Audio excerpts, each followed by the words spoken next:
Welcome to the On Adventure podcast. I'm Josh Self, and I'll be your host today. Today, we're diving deep into the creative soul of a true adventurer, the one and only Thad Cockrell.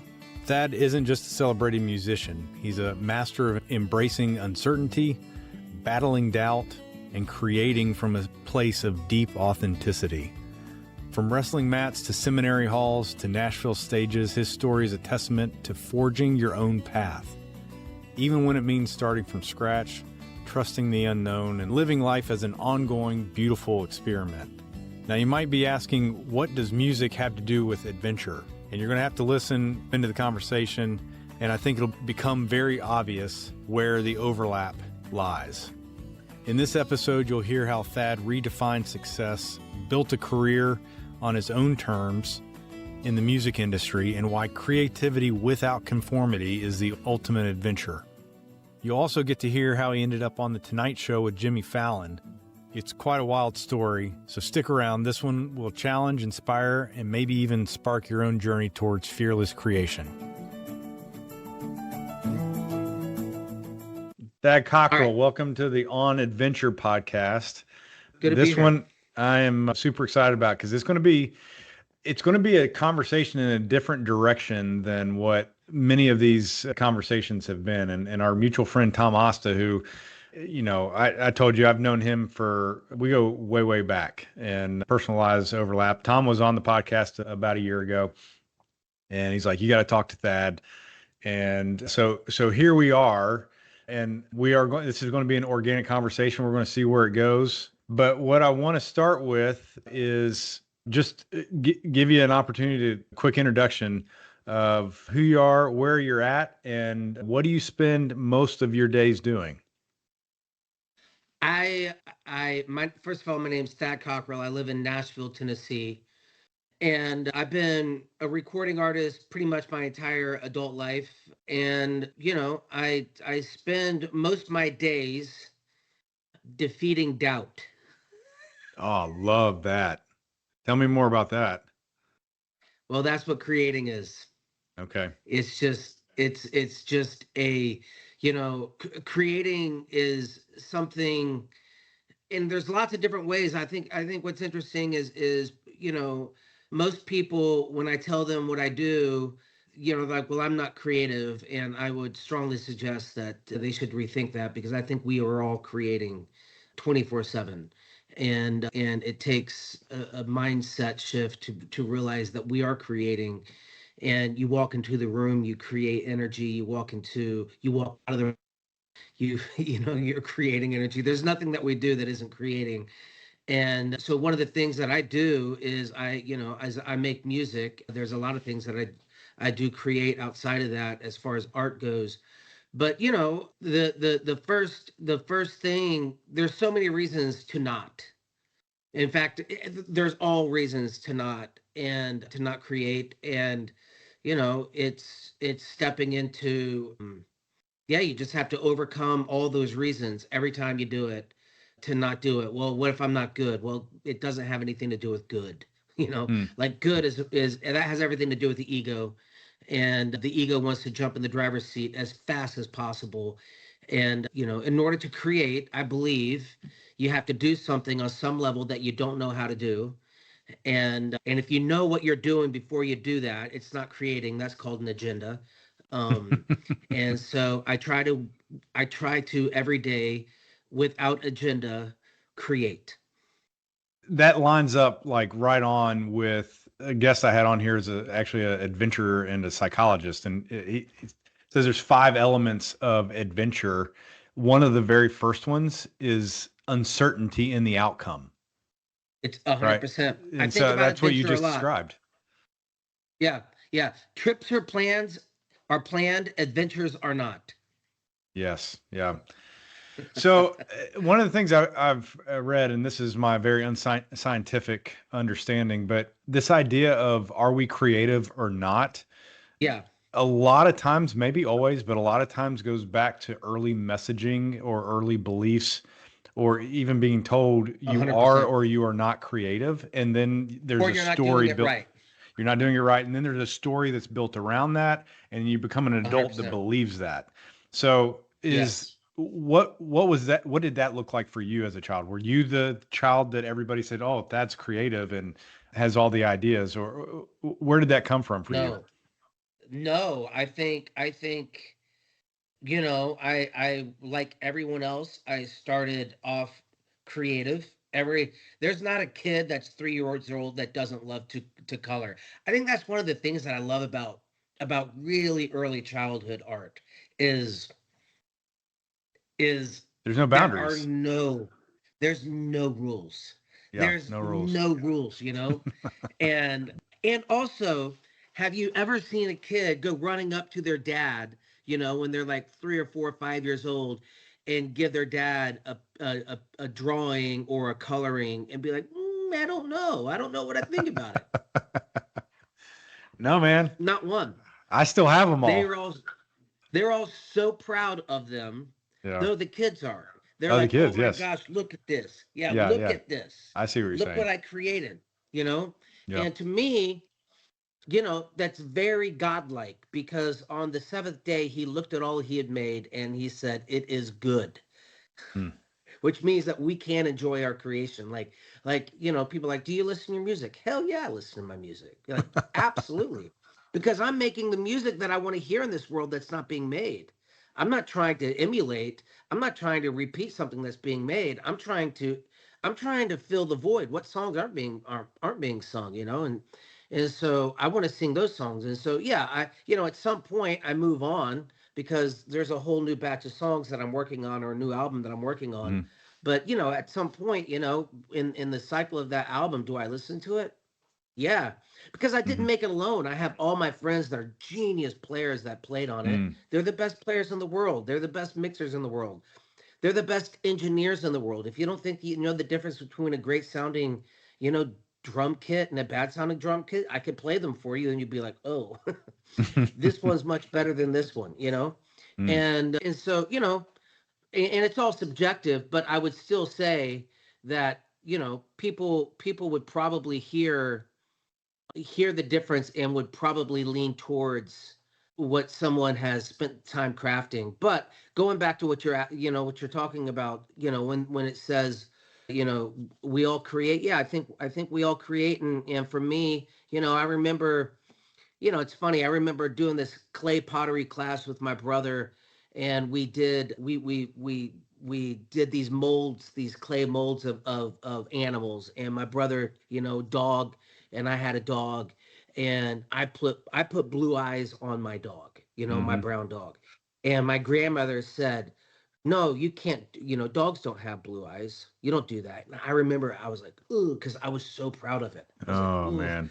I wish I still had it someplace, because you could see I couldn't fully get the brown over the blue, where because it was just my hands doing the painting, Mhm. Mhm. but there was still a little bit of the blue showing through. Mhm.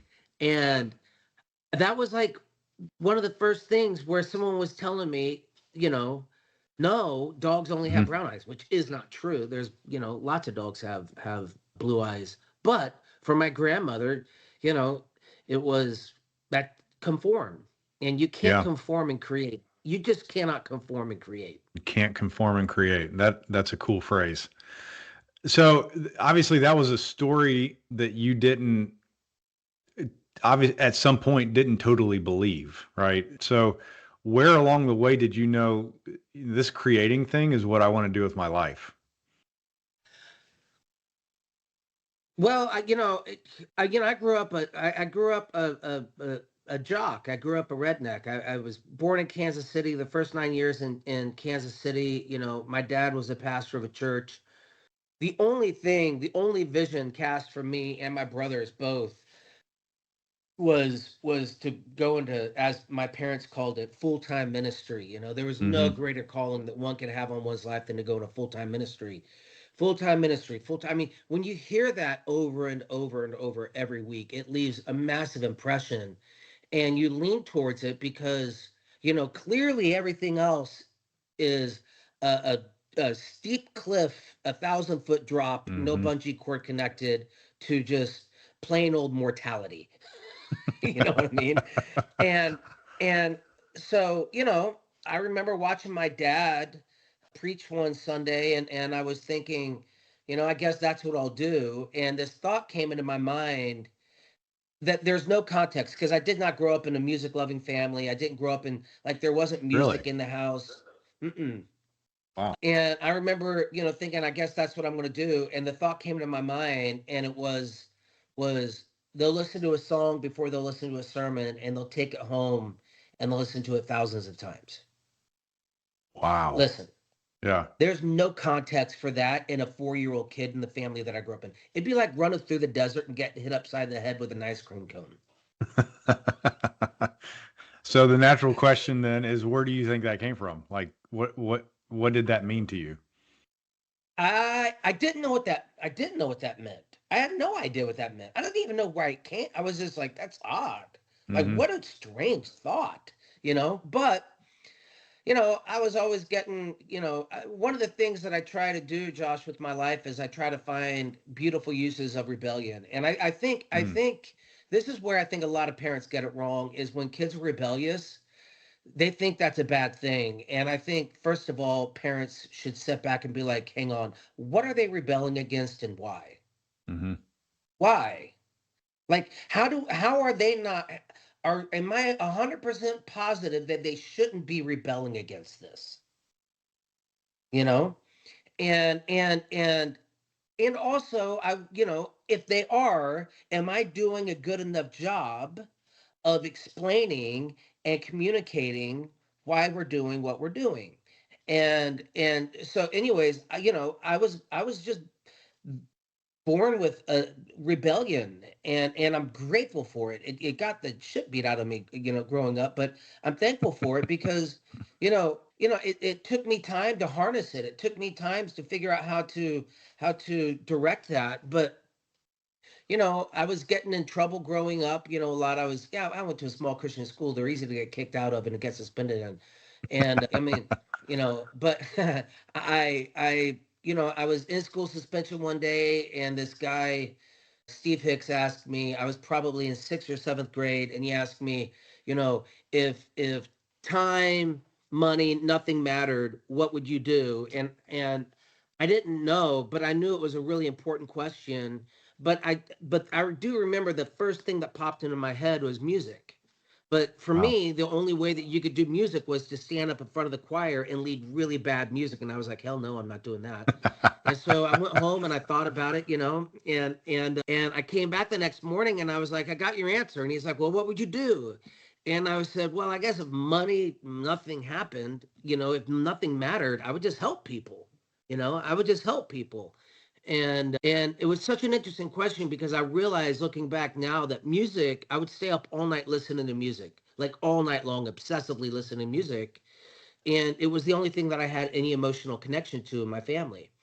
Mm. And man, did it ever help me? I would say it saved my life, and it gave me permission to actually feel something. And they might not have been my feelings, but I at least got to feel something. Mm. And so, I didn't start playing music till after college, but I went to college to wrestle, and my assistant wrestling coach, Jeff Dernlin, God bless him, man. He was the first person that I ever met that wrote songs and sang them. And dude, Josh, it blew my mind. Oh, I was there's the like, hang on. opportunity.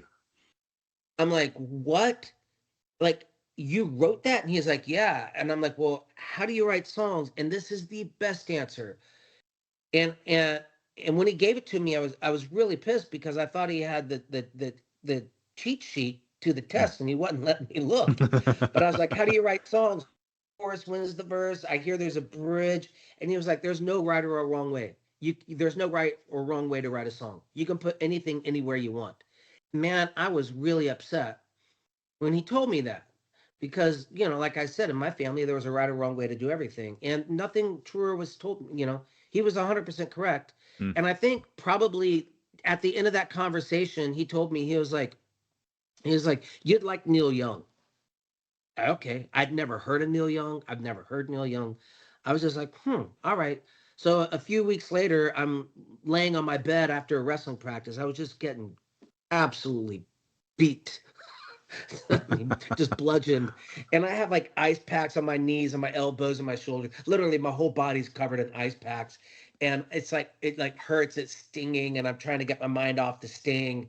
And so I put on these earphones on the local radio station, and this song, they'd already, it was like an 8 song block, and they'd already, I put it on and the song was already playing. And after a couple songs, this song comes on, and I start bawling my eyes out. And I knew it was Oh, Neil wow. Young without them ever saying it was Neil Young. And it was the most beautiful thing I'd ever heard. And I remember thinking, I'm screwed because that's what I'm supposed to do. I've got to figure out how to make something that beautiful. And I stayed on, and because I was trying to figure out I was like, who is this? And sure enough, the DJ comes on and he gives the backlog, and he's like, that was Neil Young's latest song, Harvest Moon. And Hmm. so that was the aha moment. I see. And I did start playing music for a couple years later, but So at that I point, graduated. you weren't even playing music even for fun? No, no, no, no, no. Oh I my didn't I didn't gosh. start playing music till after college. So here's an adventure for you. So I started learning to play the guitar, write songs, play out in public, and record pretty much all within 6 months. Oh my gosh. Yeah, Yeah, that'll because I tighten you didn't know up I real was. quick. I Yeah, but I didn't know you weren't supposed to. Okay. I just did. Yeah. I'm so glad. Like I'm surrounded by people, and they're like waiting to get good enough. I'm like, I'm Yeah. waiting to get good enough.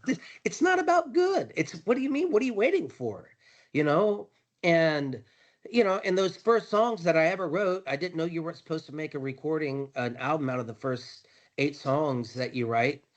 Thank God I did, and they started getting played all over the world, and it started getting a lot of press, doing, like they were writing, I was being mentioned in the same sentence with like all my heroes, Merle Haggard, Wow. and it was really bizarre. It would be like you waking up and speaking fairly fluent Spanish and you never studied it. It Like, it would was be a it fun was party. that quick and different from your early years. Yeah, man, it was really bizarre. I was like, how was I? Hang on, like, how was I? How was Yeah. I not? And now this is so bizarre. And it started getting played on the BBC, and it was really, but it's the thing that I probably, it shoved me in the deep end. And I just remember thinking, I'm either going to do it full time. I'm either going to do it for better or for worse, Hmm. or I'm not going to do it at all. But I'm not going to be one of the people hanging on to the deep end, onto to the walls and kicking, Hmm. and being like, I'm swimming in the deep end, and making it hell for everyone else that's actually swimming in the deep end. Yeah.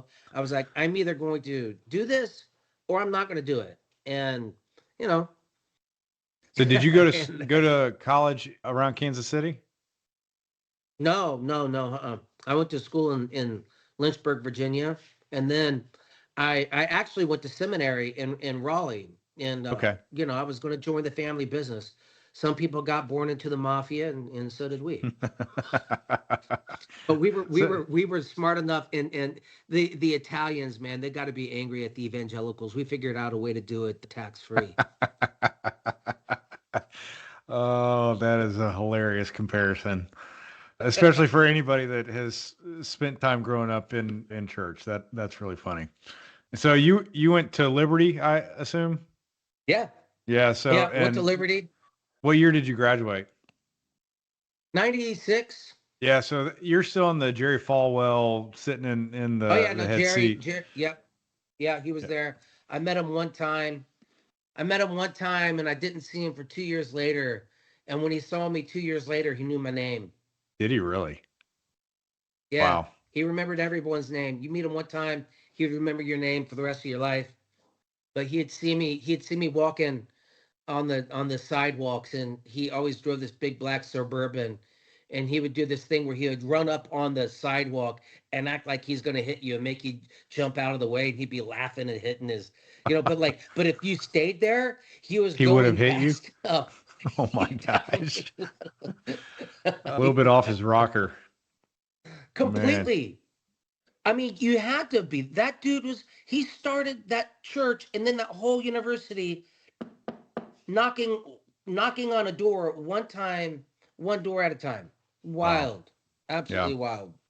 So you Yeah. went from there to Southeastern and Yeah, I outside of went to Raleigh? Southeastern, I'm still thinking, I'm still in this crazy idea that there's only, you know, I was so worried about what people thought about Mm-hmm. trying to, my parents, you know, it's the only thing I just, yeah, if I would meet, if I would, if my now self would meet a kid, me at 25, and I was in seminary and I heard like those songs, I'd be like, listen, man, God likes you.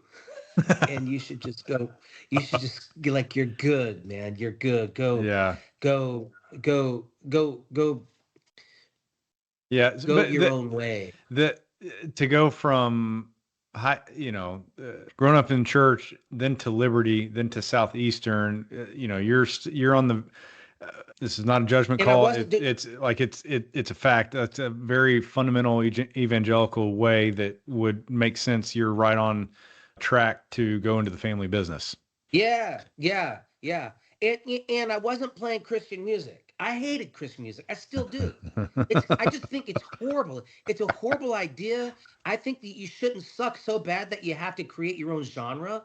Like, like I'm friends with all the people that make it, and none of them like it. None of them. Oh, that's a little None secret. of them. Yeah. Yeah. No, well, none of them would make that music if they weren't making money from it. And I'm like, that's the most sacred thing. Like, that's what Hmm. the whole turning over the tables in the. Yeah, I don't know. Y'all Yeah. do. Yeah. Y'all have fun with that. You know what I mean? Like, I won't judge, but I am making an observation that it's been my Yes. experience that meeting everyone that makes it, and the writers to the producers to the artists, none of them like it. It's wild. But I was in seminary playing in bars. Hmm. It was wild. So at what point did you go, it's time to like fish or cut bait? Either I'm going to go do this thing or not. Oh, I mean, from day one. Well, no, but I mean, you're in seminary on a certain track. At some point you said, no, that track is not my No, I future. graduated. I graduated with my master's in family therapy. I Okay. graduated, you know. But after I graduated, I mean, here's the good thing. Here's the incredible thing about me landing in Raleigh is if there was an amazing music scene in Raleigh, and I didn't even know what it meant to be an artist. I didn't know what it felt like to be an artist. I was having like this out of body experience. And what was cool about it, and there was a music scene in Raleigh, and so it gave me an outlet to hang out with other artists, with other singer-songwriters, with other players, guitar players, and I was able to create relationships, which helped me. It gave me a place to figure out. It gave me a starting point, and if I had gone to any other seminary, that wouldn't have been it. And really, when I was in classes, I wasn't paying attention. I mean, the entire time I was just writing songs. I would get up and I lived right across the Mm, street from the school. I would yeah. get up in the middle of class if I had a song idea. I would get up in the middle of class, go sing it down, walk back in. How I graduated. I think they just did a favor and be like, just don't come back and Don't come back. don't come back. uh, that's and hilarious. you know and don't tell anyone you were here. You know what I mean? I was like, that's if that's the That's funny. if that's the deal, so be it. I mean, Yeah. I never even went and picked up the diploma. Is that right? Yeah. You're ready to get out of there. So Yeah, did you stay in Raleigh after that, or when did you yeah, transition oh to yeah, I Nashville? stayed in Raleigh. I moved to Raleigh after graduating, so I moved there in '97, and then I moved to Nashville in 2004. So I stayed in Raleigh. I graduated in 2001, and I stayed for another 3 years, and just I kind of made it a goal that once there was a great music venue there called the Cat's Cradle, Oh yeah. and my thought was once I sell out the Cat's Cradle, I need to get the hell out of Dodge because I didn't want to be a big fish in a small pond, and I think I sold out the Cat's Cradle, and I was like, ugh, okay, here we go. And Man. and I was thinking about where should I live, and I was like, Nashville. I just always knew I was going to end up in Nashville. I was like, well, I could Okay. move to Austin. Hmm. I'd played South by Southwest, and there was a really cool music scene down there. But there was a certain energy and ethic in Austin that I didn't quite relate to. I'm like, if I move to Austin, at some point I'm going to move to Nashville. If I move to LA, at some point I'm going to move to Nashville. I could go up to New York, but I'm like, oh, but I'm like, I should just move to Nashville. Mm. And it was and Nashville embraced me immediately, and the artists and the musicians and everyone here, I felt like a fish finally swimming in water. Is that right? Yeah. Yeah, from day one. So talk to me a little bit about what that, I mean, it's one thing to love a thing to do and know that you're ready to move on and do that. But showing up Hmm. in a town like Nashville that has so much history and expectation and just Talent. chops, like yeah, the talent shows up on a daily basis. What was that experience like? And like what emotions were you feeling as you drove in, I-40 into the city and you're like, all right, here we go. Well, I was really excited. I was like full of wanderlust, man. I was like, it's crazy. It was like there is a palpable energy in Nashville, and this is when I first moved to Nashville. It's pretty much, if there was a golden era of Nashville. I don't mean like the '70s, and like that would probably have its own, you know, I mean, when Dylan and Neil Young and even Paul McCartney were rolling into town to make records here because that's how special and all the music that was being made here. Hmm. But there was something, Nashville was really small, music community, but it was really strong. I'll give you a really interesting, and I'd already made a couple albums, and the reviews were incredible, and I remember I ran into a friend of this person that I was a massive fan of. They had this band called the Mavericks, Hmm. and the Mavericks had sold millions of copies of albums and had won Grammys. And I saw the bass player and this is part of the adventure, Like I didn't even know where I was gonna live. I'm like, I'm going. And so I see Robert Reynolds in this coffee shop, who's the bass player for the Mavericks, and I go up to him, I tell him how much I love his music, and he's like, "Oh, I know who you are." I'm like, he's like, "I know you just toured London, like the UK." I'm like, "Yeah." He's like, "We played the same rooms." I'm like, "No." The Mavericks and I did not play the same room. And he was like, "No, I was there with another friend." Anyways, long story short, he gets me a hotel that weekend just because he doesn't want me to. I don't know this guy from Adam. He doesn't want me sleeping on a friend's couch. And he was like, "Yo, Wow. man, I got you a hotel room. Don't be embarrassed by it. You could use it or not, but you're probably sleeping on a friend's couch." I'm like, "Yeah." He's like, "Yeah, man." He's like, "I got you a hotel room." And I said, "Well, here, let me give you a CD." He's like, "Oh, no, no, no. I'm about to drive to Kansas City." And his grandmother lived in Kansas City, which is like a little Easter egg, Hmm. from Kansas City. Meet a dude, and I'm like, "Oh, that's an interesting connection." Yep. And he goes and he buys my album, and he calls me 3 hours later, and he was like, "Dude, you got a huge problem. You got a massive problem in the US." I'm like, I'm kind of nervous. I'm like, "Why?" He's like, "I can't stop listening to your record." He's like, "You got to go over to Paul Deacon's house." I'm like, "The drummer for the Mavericks?" He's like, "Yeah." He's like, "I already told him about you. Go over there. Here's his number. Here's his address. Write it down. Go over there and say hi." I'm like, okay. So I go over to Paul's house, knock on the door, gives me a big hug. He's like, dude, I can't wait to hear this record. He was like, I was like, here, let me give you a copy. He's like, no, I'm gonna go buy it. Like, wow, okay. So he's like, what are you doing? I'm like, I'm looking for a place to live. He is like, look no further. He's like, my wife and I, now they had a child at this point, you know, a little 5 or 6 year old son. And they're like, we got an extra bedroom upstairs in the attic. Go grab your stuff, come here and live until you get to find a permanent place to live. I'm like, This okay. is like So I days go into grab showing up in Nashville. first 3 days. My First goodness. first 3 days. So I drive back to Durham, where I was living at the or Chapel Hill, where I was living at the time. Grab my stuff, I move in, and one morning I'm playing the song that I kind of half baked, you know, and Paul's hey, Paul's been hanging out with amazing songs, you know, and Mm-hmm. amazing artists that are writing amazing songs. So he knows what an amazing song is when he hears it. Mm-hmm. So I play in this song, and he's like, "Oh, you've got to be careful."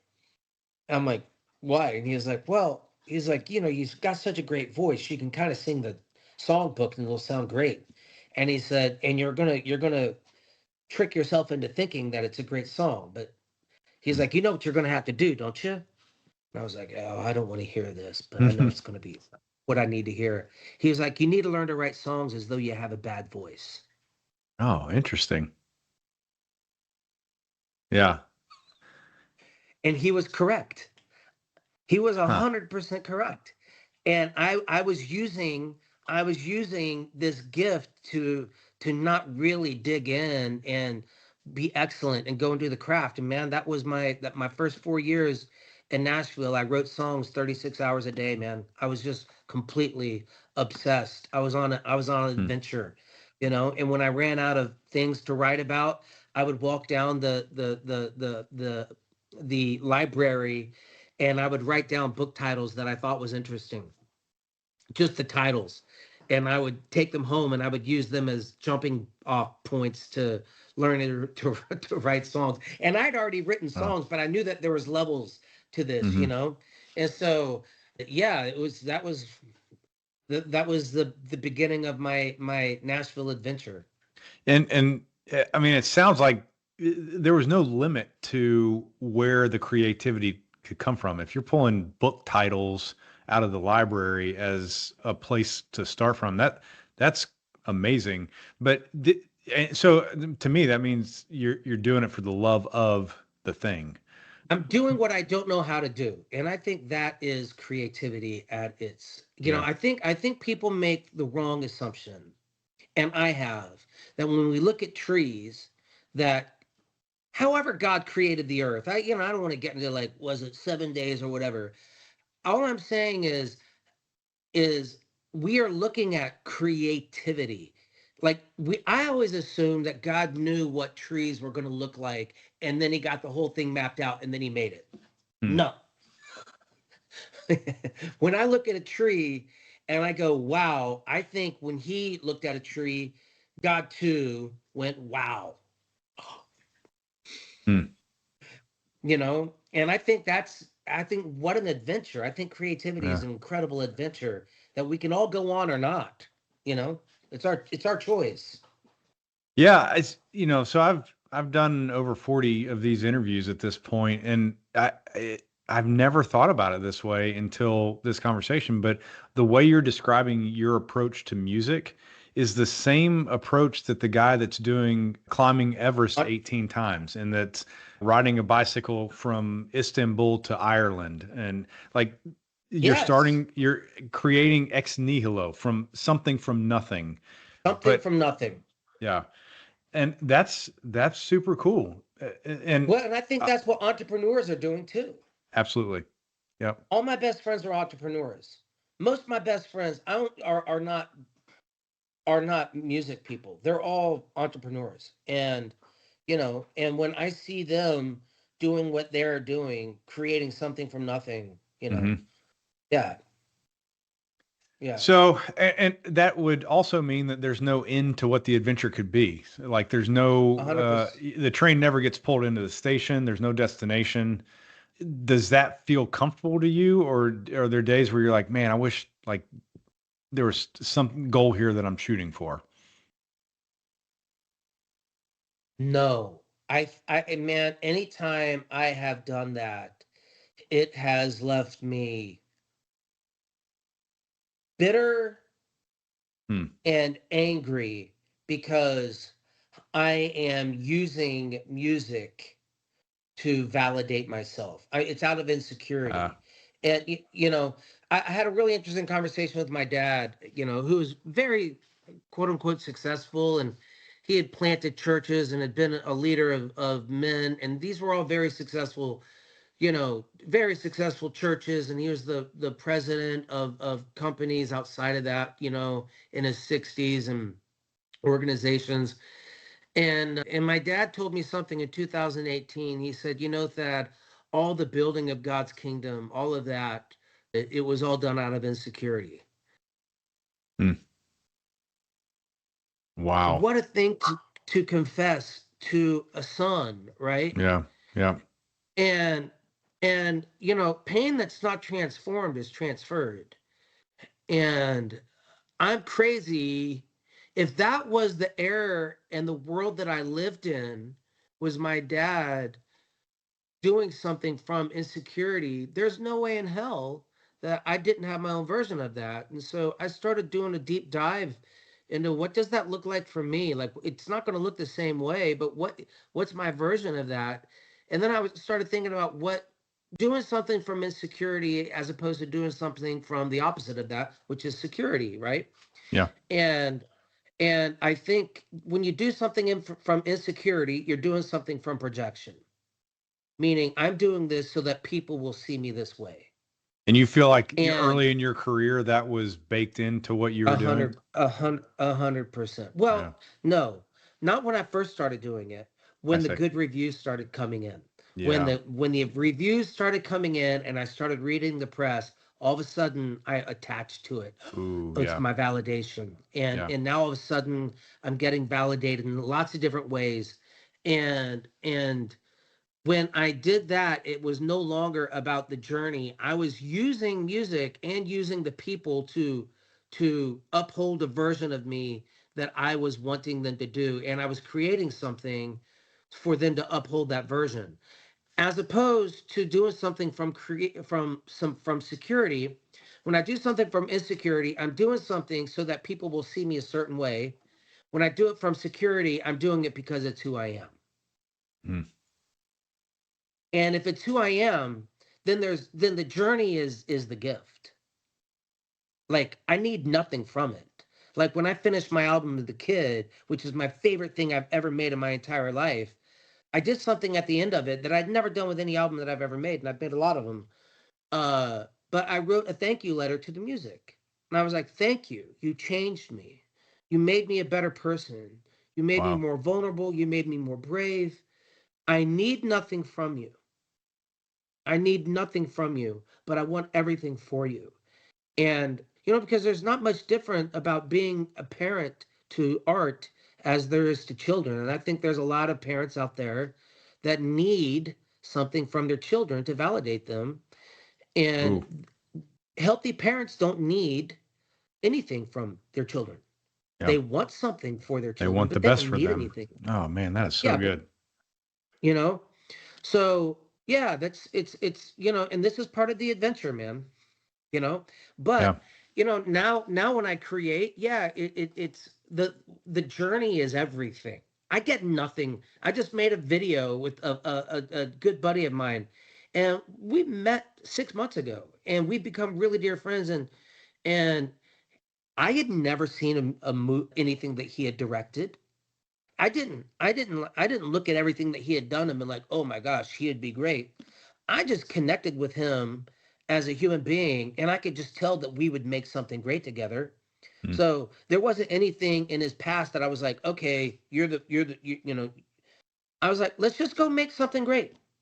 Let's just go have fun. Let's just go make something. And so we made this video for the first song on the kid called What If. And it's really simple, but my God, we had so much fun. And that Hmm. was it. That's all I get. It was just the making of it. Anything that comes on the other side of it, You don't care. I do not care. Yeah.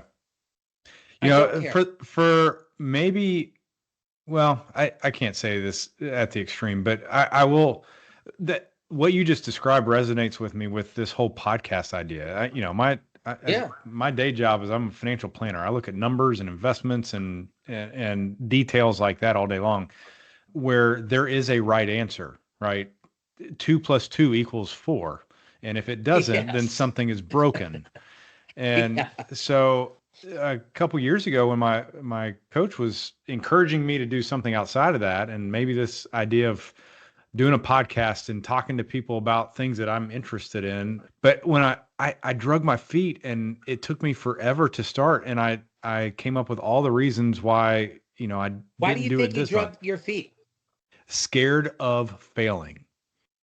And once I got the first one done, it was like all bets are off.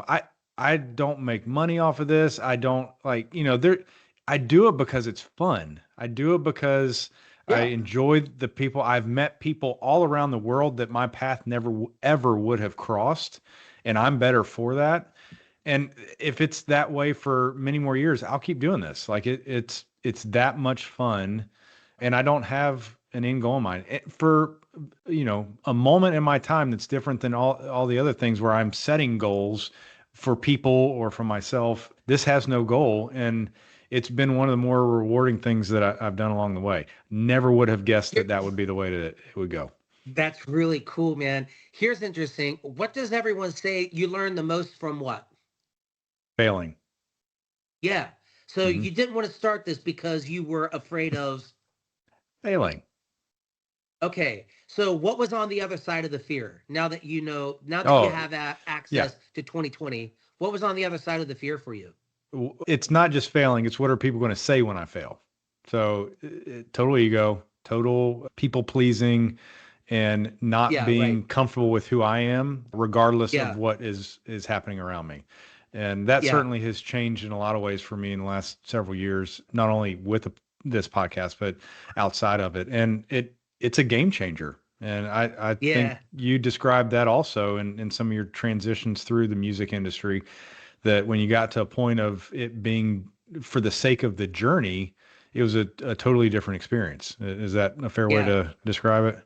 Yeah, yeah, yeah. Well, it's interesting because, when I first started playing music, I was doing like old school country records. I wanted to do all of it from the beginning. I wanted to do all of it. I grew up obsessed with the radio dial, not station. I was Hmm. obsessed with pop, country, what rock stations, all the classic rock stations, R&B and soul music. I grew up right when hip hop first started happening, and I was obsessed with all of it, right?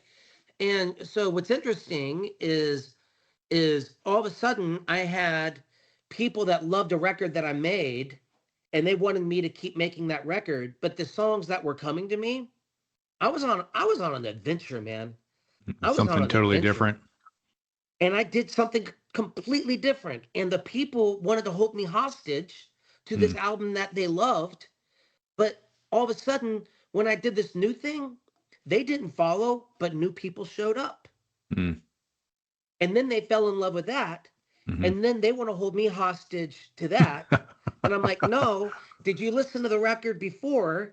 I'm like, if you love this, then you wouldn't Yeah. have ever like you're signing up for a human being's journey. And I think this is part of the thing that people no longer even understand is that when you support an artist, they are taking you on a journey that they themselves don't know where it's leading, and therefore you get to be led where you might not go as well. But you don't lead people where you're not willing to go yourself, right?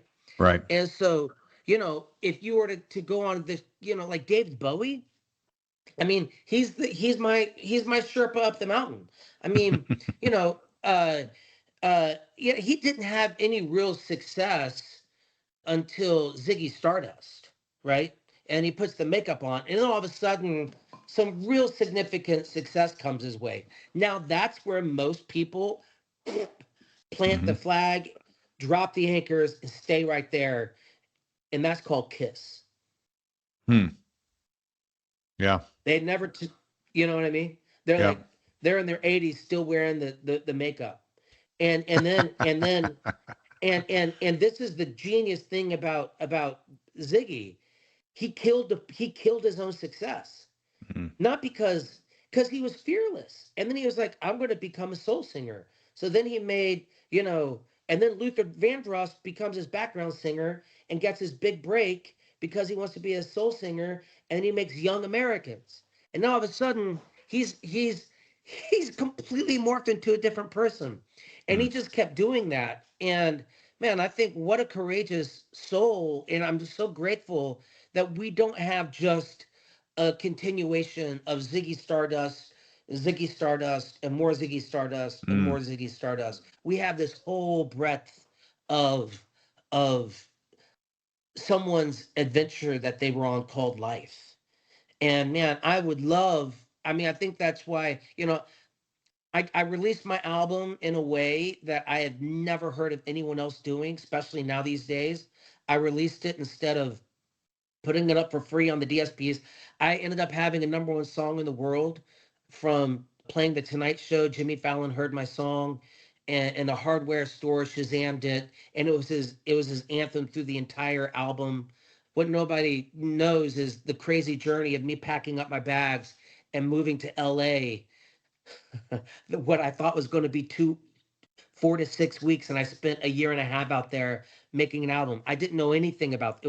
Was an adventure, Wow. and it was fun, but it was really hard.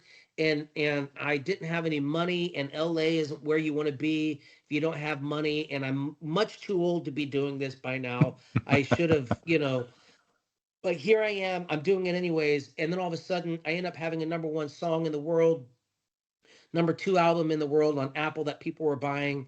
It doesn't make sense to me as a part. One half of me is a weird artist, head in the clouds artist. The other half of me is very entrepreneurial.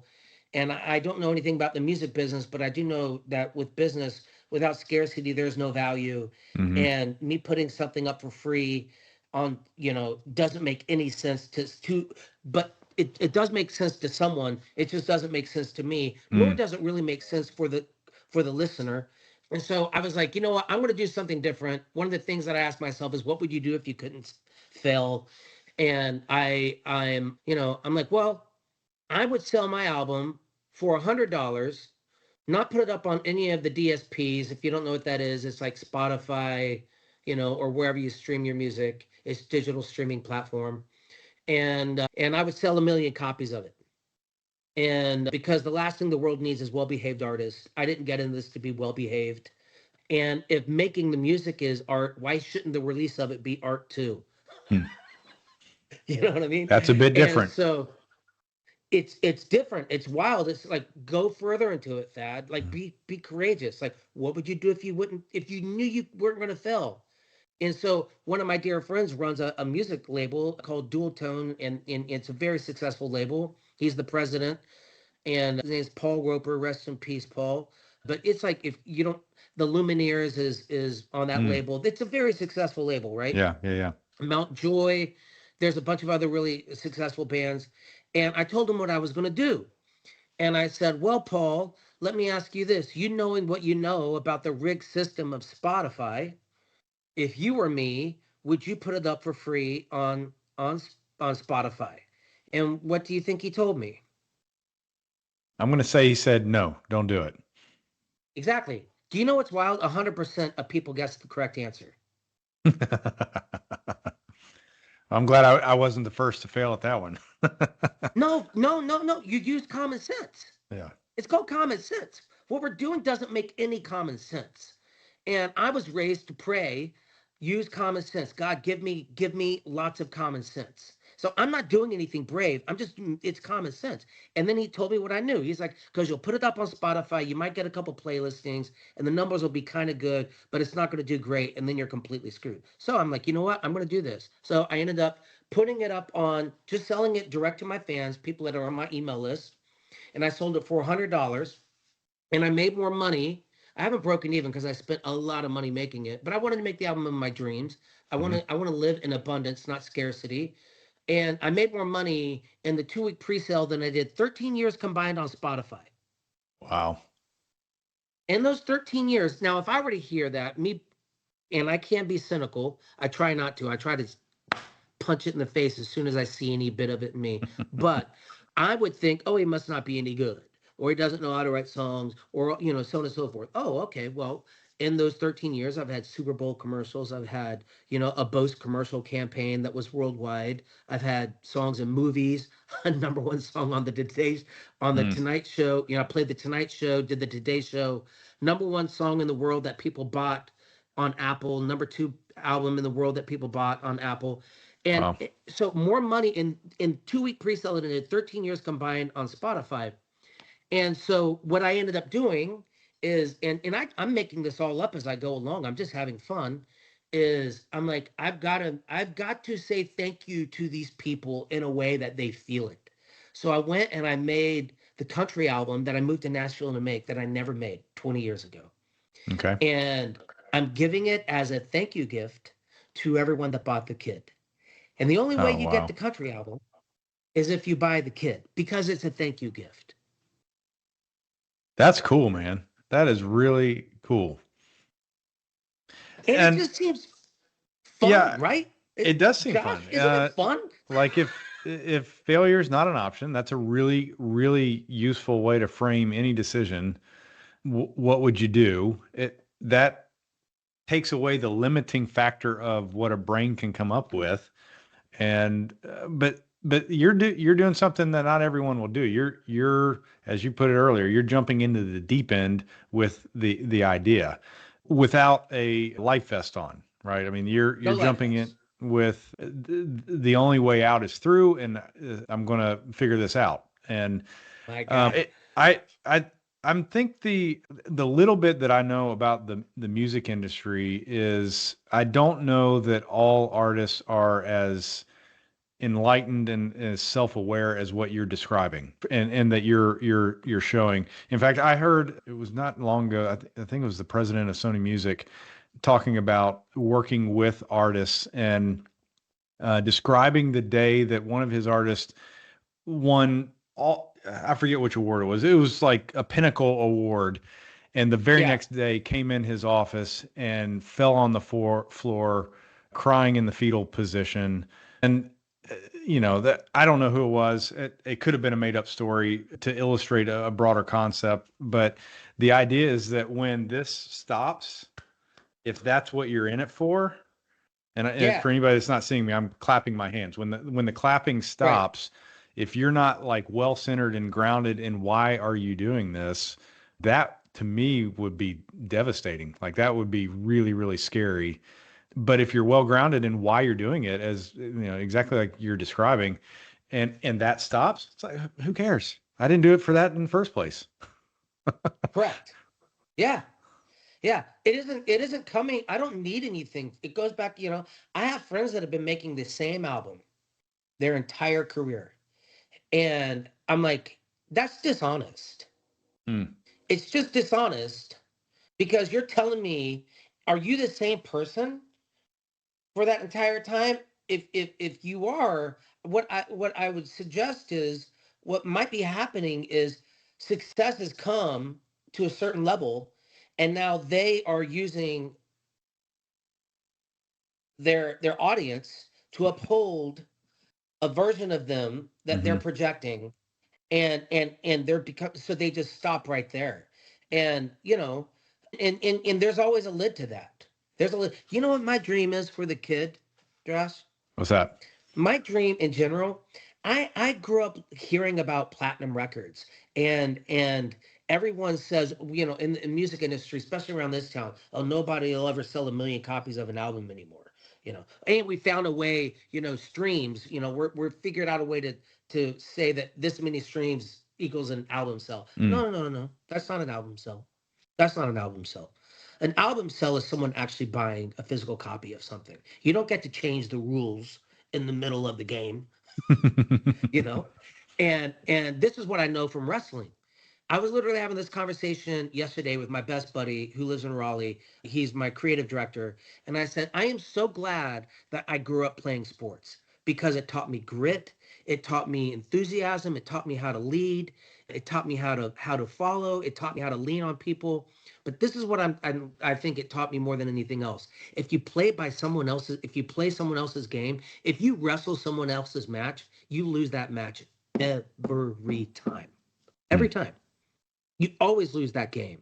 You never win a game that you're playing someone else's. So I'm like, okay, so what does it look like for me to just go on my own journey?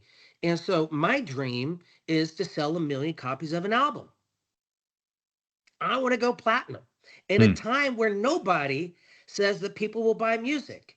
I'm like, well, it seems like no better time than to do it. Because that shit would not just be fun, it would be funny.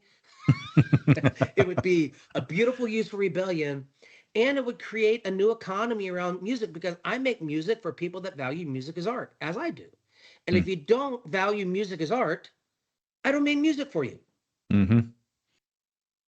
And that's okay. In the business world, that's called a target market. And Yes. I, it's very easy for an entrepreneur, and I, run a small business. You lose sight of what is the reason for doing this thing that you're doing.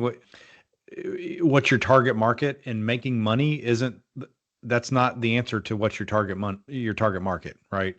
It's what are you in service of, and what are you solving for to do that? And it's hard, again, for running a small business, it's very easy for me to lose sight of that. It's very easy to stick with the status quo and to respond to the thing that is producing a short-term reward. It's very, very easy to do that. It's very hard to say, that's great, but I'm going to still go down this road less traveled.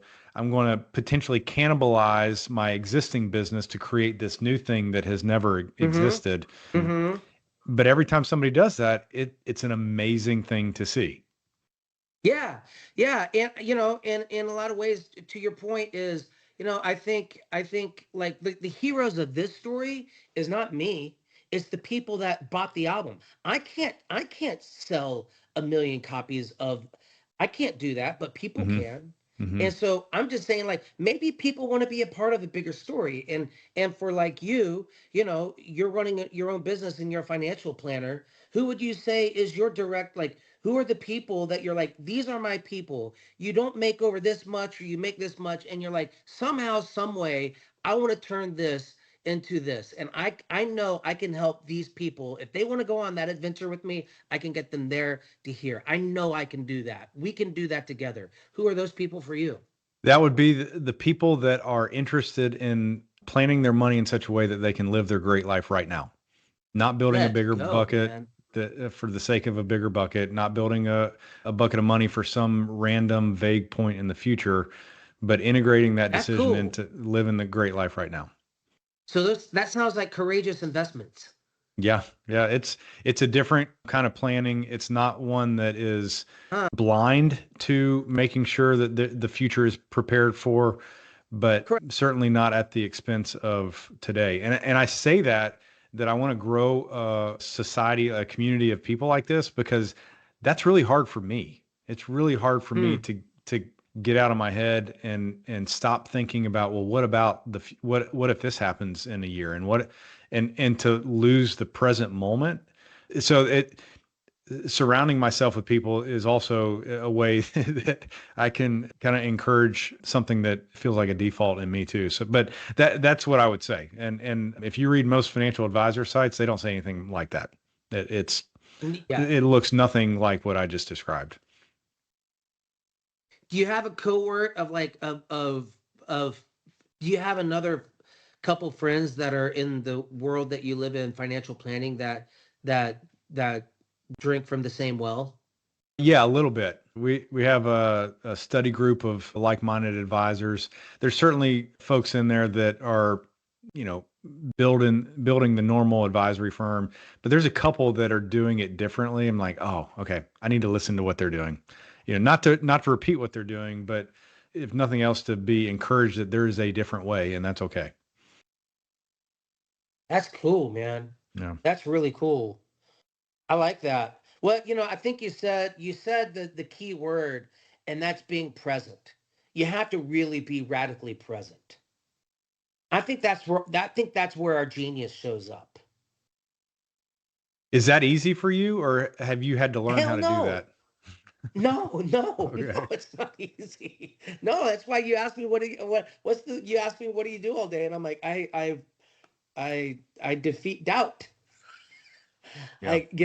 I I try to, yeah, every day. No, it's interesting, and I don't know, I'm just riffing here, but growing up in church, a part of my seminary self would call my now self a heretic, but it's not true. I'm very connected to God and the love of God, and more a Jesus person in a weird way than I in a radical way than I ever would have thought. But we were talking about, I grew up listening, my dad preaching about guardian angels, and everyone has a guardian angel, you know?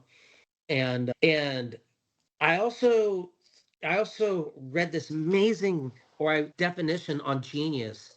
And genius is the thing, everyone's genius at something. Everyone's genius. There is nobody that owns genius. We all have access to our genius.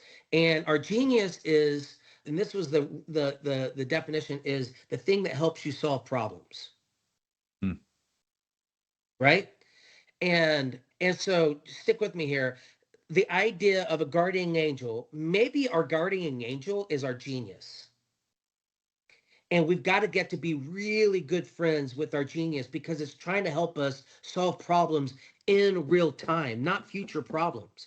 We can only solve future problems in the future, but we can't solve them in the here and now. And I think that has everything to do with being present. I Hmm. can only solve, I can only connect with my genius to solve the problems of today right now through being as present as possible, Yeah. because a part of me wants to think back or look forward, and both of those are connected to fear. I'm either looking back because I'm afraid of what I did wasn't right, and I'm looking forward because I'm afraid of what might be coming. And Hmm. the present is the only place that I find the opposite of fear, and that's love. The opposite of fear is love. Yeah. That's that's fascinating. And it's simple. That's really a cool way to say it. With Let me ask you this: with having finished this album, and where you find yourself at this point in life, what do you do next? What is on the horizon that you want to create next? As you think about it today on Friday afternoon, what is the thing that you're burning for? Well, I'm creating it, and people are slowly coming. One of the things that I don't want to solve a problem just for me. And if solve a problem just for me, the problem's wasted on me. And I think that there are lots of other artists. In fact, I know, especially since I did this, a lot of artists have been like, "Yo, how is that? How has that worked? And how can I do that?" Mm. And I want to create a platform so that artists can do what I've done. I don't believe music is a monolith. Nothing else in the world is a monolith. You don't go on Amazon because, you know, not if you want a chair, not every chair is $30, Hmm. you know? Yeah. And I remember and music shouldn't be a monolith. Someone that's just starting off, like the first songs that I ever wrote, I remember going down to School Kids Records on Hillsborough Street and then illegally parking, and I wanted to see it on Tuesday because that's when the music came out. It used to be Yeah. released on Tuesdays, and I wanted to see if I got my own placard. I did not, but there my album was Stack of Dreams for 9.99, and there ABCD right next to my favorite songwriter of all time is Bob Dylan, and I hold up his new album, and it's also 9.99. And I remember thinking then, my album shouldn't cost the same as Bob Dylan's. I'm glad I cut the line somehow, but it shouldn't, and it just shouldn't. And in no other world does that doesn't make any sense. And so I want to create a platform so that artists can. I mean, listen, I think. Do you think that there's 500 people in this world that would spend $500,000 on a Jay-Z song? not album, if they were the only ones that got to play it when their friends walked into the room or when their buddies got in their car? Absolutely. It's a Yeah. low number, actually. Well, I do the mean, numbers. this is an interesting thought. You're kind of getting into, a lot of these digital currencies that get created, or even Bitcoin as a standalone, or art that's sold at Christie's. There's a storage of wealth attached to buying a thing that nobody else has Hmm. access to. So I've never thought about it being the same possibility with music. That's really fascinating. Well, I'll tell you this, Josh. If you would have asked the people that bought my album for $100 when they woke up that day that are on my email list. Now I only at the time I only had 1,300 people on my email list. So, but if you would have asked the people that morning that I told them that I was going to sell it, I wasn't going to put it on the DSPs and I was going to sell it for $100. If you'd have asked them, would you buy an album for $100?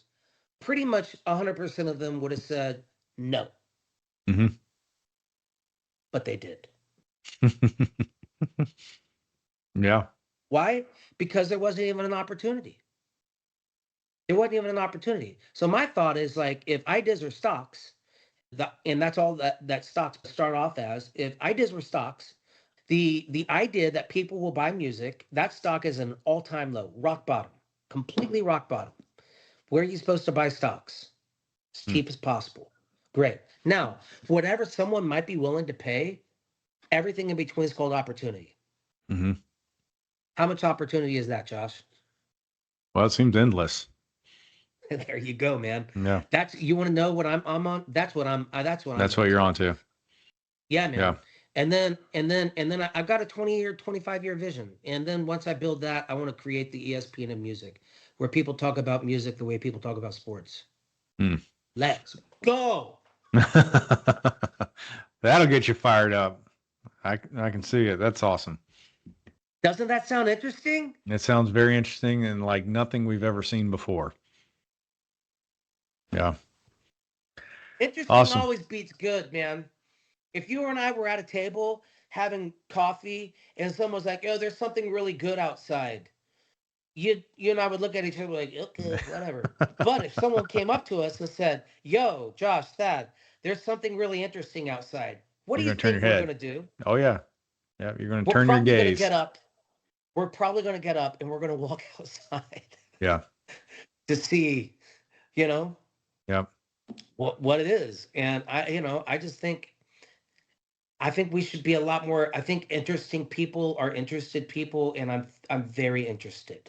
I'm very interested and curious in what could be that isn't. Yeah. For the sake of itself, not for the sake of anything Yeah. else.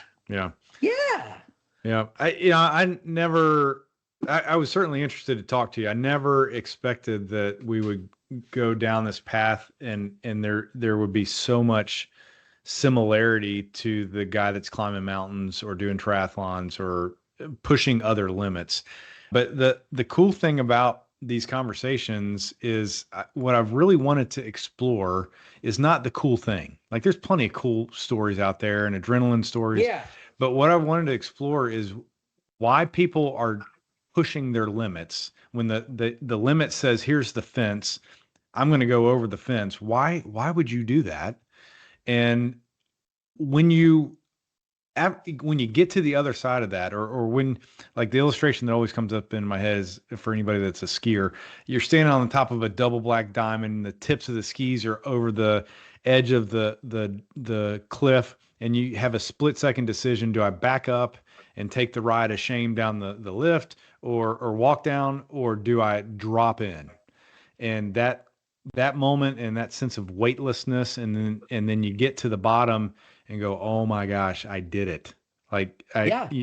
that sense of accomplishment and learning through the suffering, that is what is really fascinating to me about these adventure stories.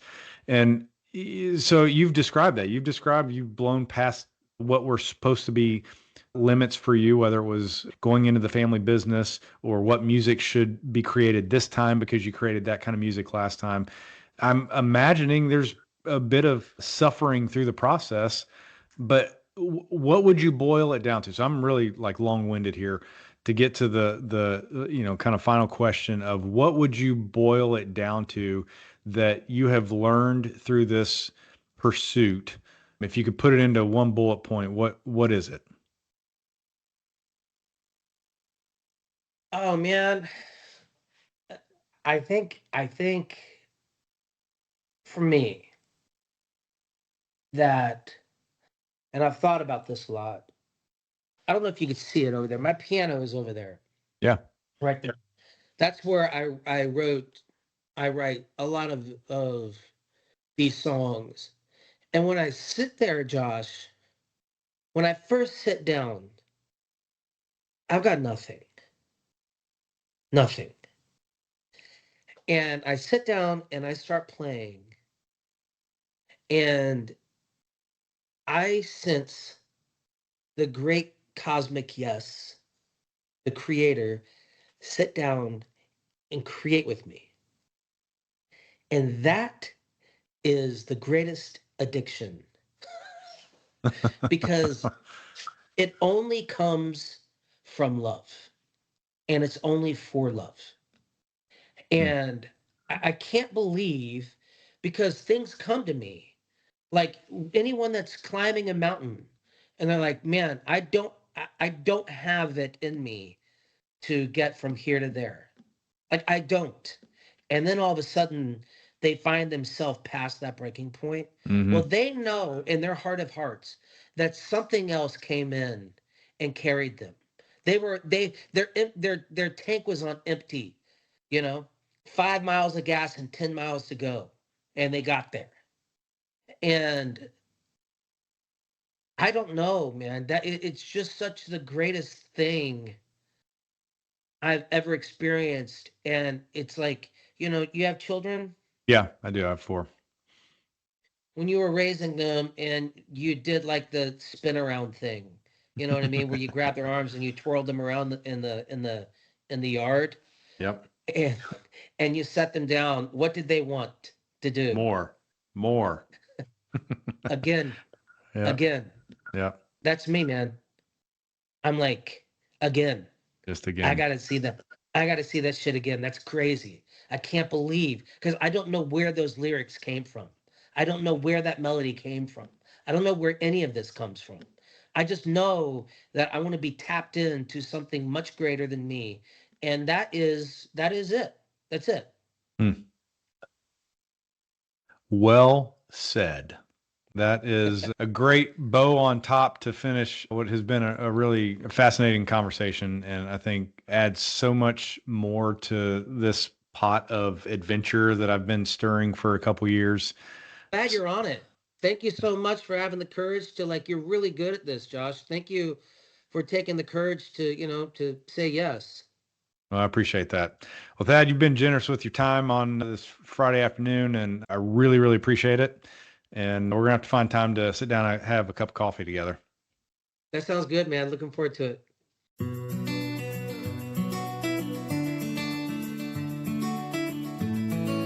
Okay. Man, I really enjoyed that. I hope you did as well. The next one will be coming at you in a couple weeks, so stay tuned. Until then, I hope you have your own great adventure.